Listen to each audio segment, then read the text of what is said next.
Okay. Hello. Good morning. That was a sudden awkwardness of silence right there. Yeah, I thought it was going to be like I was waiting for that. Nothing. Just hello. Bye.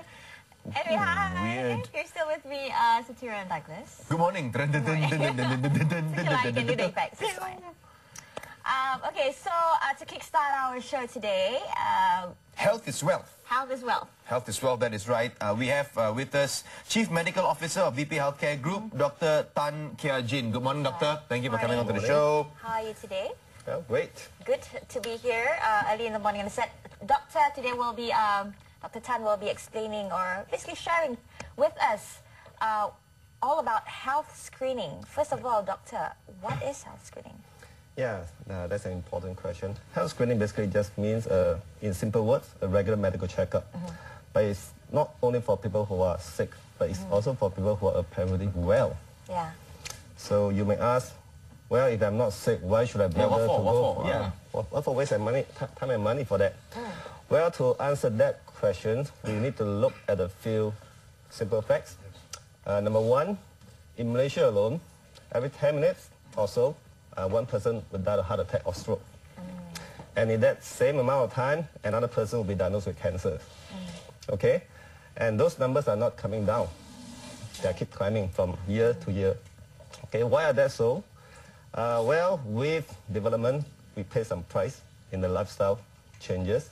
So Malaysia today is actually, we are the #1 in terms of obesity among Southeast Asia. Are we #1 in Asia? Yes, Southeast Asia. Southeast Asia. Okay. Here, there are probably about 40% of our population who are overweight. And another further, around 15% who are obese. Obese meaning you probably need to be about twice my size. Okay. So with that, a lot of important, what we call non-communicable diseases. Right. Okay. They are actually creeping up. Non-communicable. They are not infective. Non-communicable. Okay. Okay. So they are so-called chronic diseases as well. So like, for example, about 40% of our population have abnormal blood pressure. 40%? 40%, yes. Abnormal blood pressure. More than this 50%. Is because of lifestyle?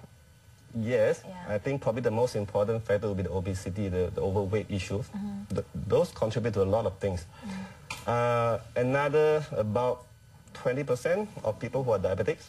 So according to the Ministry of Health, the current people who are diagnosed with diabetes is about 3 million in Malaysia. And there are another 2 million who had diabetes but not been detected yet. I have to interrupt very quickly here, Dr. Tan. Yes, I'm listening to all this. Is this a worldwide trend or is it mainly a Malaysian thing? It is a worldwide trend, but more so for developing countries like us. More for developing countries, right? Yes. And it's probably not helping that we are so-called heaven for cuisine. Food. Yeah. Food, you know. So you can eat, you know, Yes. 24/7. Right? All sorts of rojak. Yeah, that's why all this hypertension, diabetes, abnormal cholesterol, they are actually creeping up at a very alarming rate. Okay? Which is really alarming because, you know, come to think of it, among Malaysians themselves, going to the gym is also quite a trend. And so you would think that Malaysians are healthier now? You know, like fitness is not exactly according to the numbers. Yeah. Right. So as I just mentioned, the current numbers of diabetics are 3 million. Right, just about 5 or 6 years ago, that number was only 1.5. You imagine in 5 or 6 years, that number can double. Okay, so meaning... With diabetes, you get a lot of heart attack and stroke because people with diabetes carry a very, very high cardiovascular disease risk. So probably as high as 80%. Okay. What other diseases can you detect via health screening? The easiest one to detect are those chronic conditions like hypertension, diabetes, abnormal cholesterol, because the simple blood test and doctor's checkup will detect your blood pressure, your blood sugar, your blood cholesterol. Those are the main contributing factors to the severe cardiovascular diseases. And how ready is this service of health screening? Do a lot of places do it? Can people get it easily, or is it going to be a trend down every time?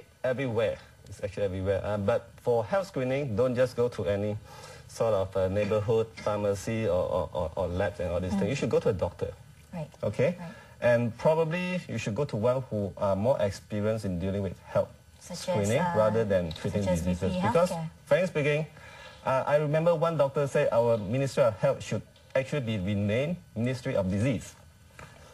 Because actually we are all the time focused on treating diseases rather than actually promoting health. Right, right. During my time in the university, we studied diseases. Right. I didn't study health and how to promote health and all these things. Right. Frankly speaking. Okay. So that requires a different mindset and different skill. Okay. Although all doctors should be equipped with the necessary sort of knowledge and skill to do this, but there are specific settings that allows you to do it more efficiently. How successful is the success rate, though, of actually detecting these diseases through health screening? Well, for all those non-communicable diseases, especially diabetes, hypertension, and dyslipidemia, is probably spot on. We can always detect them. Yeah, right.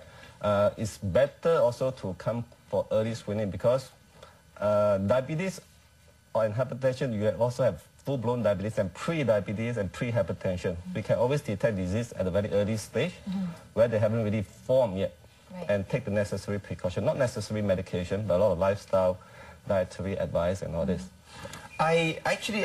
I've been screened, I think, about 3-4 times already because, I mean, you look at me, I'm not a picture of health. Like, I'm apparently obese, according to BMI. Are you? Yeah, I'm obese. I'm BMI obese. How many? I have no idea, but over 30 or something. Yeah, you're more than 30, you are. Yeah, I am, right? Yeah, I've got a cholesterol. Right. I've got a cholesterol problem. So obese doesn't mean you got to be really big, right? You can be this and obese, right? Right. Your body fat. Yeah. The percentage of Not body just fat. that, it's also about your waist circumference. Okay? Yeah. The pen size. Yep. Okay. No, but the point is, what I wanted to make was when I went, I think it was just a general screening. Of course, I had blood tests and checked my eye and also the heart and also, but it wasn't cheap.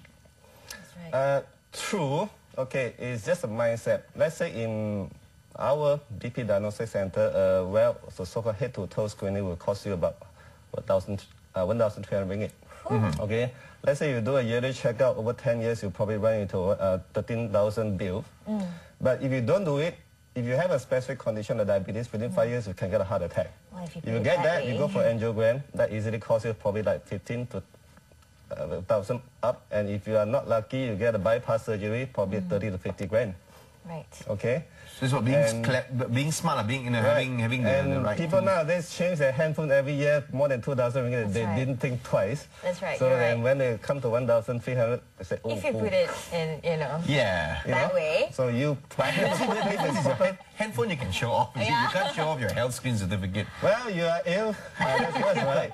It is true. Explain us through the process of health screening. What are the steps? What do you actually have to go through? Yes, when people come, we usually need to take down their personal and medical history, okay? Normally by assistant, or they will probably see a doctor if the condition is more complicated. Okay, then they will probably go to a proper physical examination. Of course, the basic things like blood lab testing for blood and urine, sometimes the stools, okay? And others like imaging, sort of investigation, ultrasounds. There are many parts of ultrasound which we can do. Ultrasound is ideal for screening because it's non-invasive, doesn't involve radiation.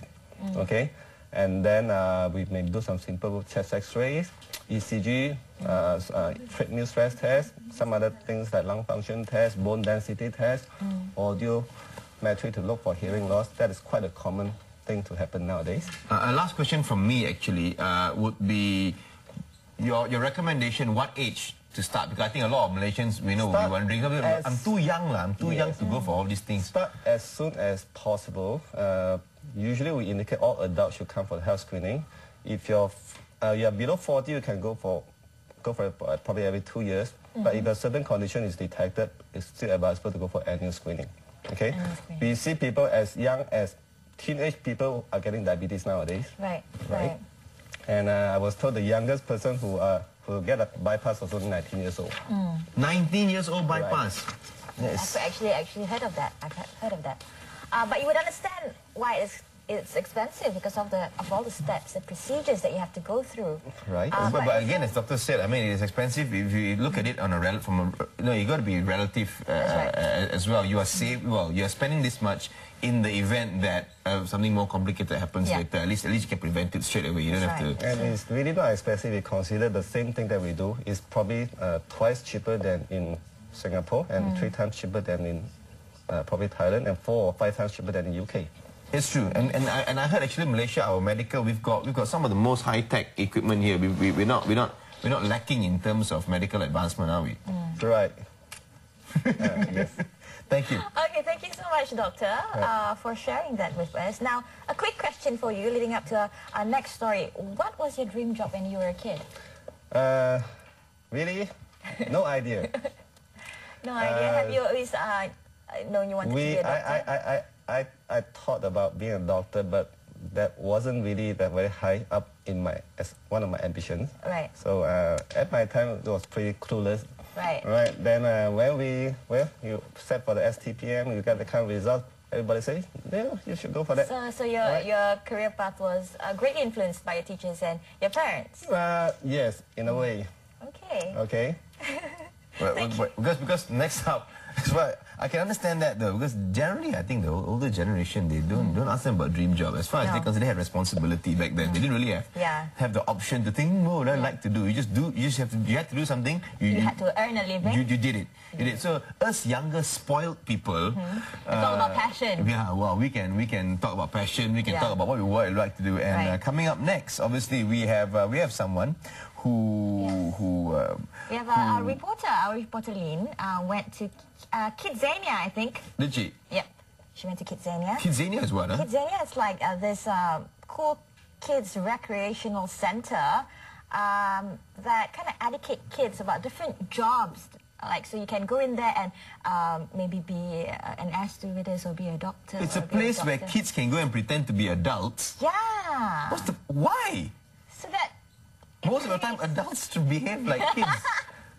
But I'm pretty sure it's I'm not sure if it's open for adults though. You can check it out. You can check it out. But let's have a look at this little package.